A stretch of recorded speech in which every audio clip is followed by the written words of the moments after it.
running faster and farther isn't necessarily better. In our morning rounds, there's a new study in the Journal of American College of Cardiology. It finds that light joggers may outlive more intense runners. Our Dr. Tara Narula is a cardiologist at Lenox Hill Hospital in New York. Tara, good morning. Good morning. So let's talk about this first. The benefits for moderate joggers is substantial. Yeah, so this study really tried to tell us if there's a tipping point after which exercise doesn't become as beneficial in terms of mortality. So what researchers did is compared joggers with sedentary non-joggers. And then they further divided the joggers into either light, moderate, or strenuous joggers. They found that the light joggers had a reduced mortality by about 78%. Wow.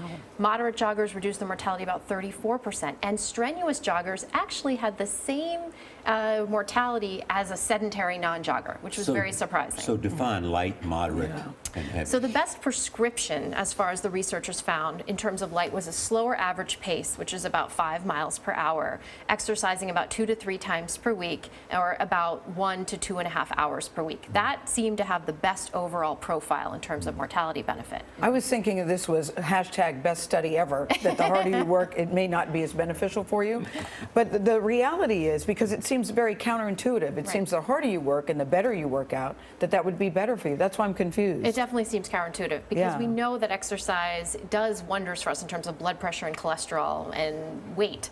However, when you perform exercise to these extreme levels, the theory is that you're potentially causing structural or ultrastructural damage to the heart. You're changing the loading conditions on the heart, so the heart sees higher volumes, more pressure, so the function may be reduced.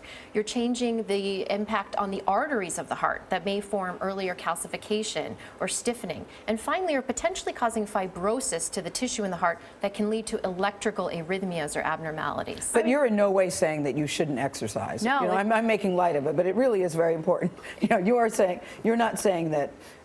Yeah, you're not saying that. No, the study shows that light exercise shows a Exactly. 78% reduction in But I mean mortality. hardcore exercise. That's what I mean. No, this is not meant to scare people who are hardcore exercisers. I think the big message from this is exactly what Nora said, is that if anything, this study showed that if you exercise less than an hour a week or less than once a week, you can have a big impact on your mortality. So more may not necessarily be better, but the question is it harmful? We don't know yet. And in your practice, though, do you see marathoners have heart problems? Marathoners can have it. There's a very low rate of sudden death, and we see if you check their blood, they actually many times have cardiac enzymes that show structural damage to the heart. Because it's a lot. It is. A marathon is a lot. Yeah. Whatever you're doing, it's working.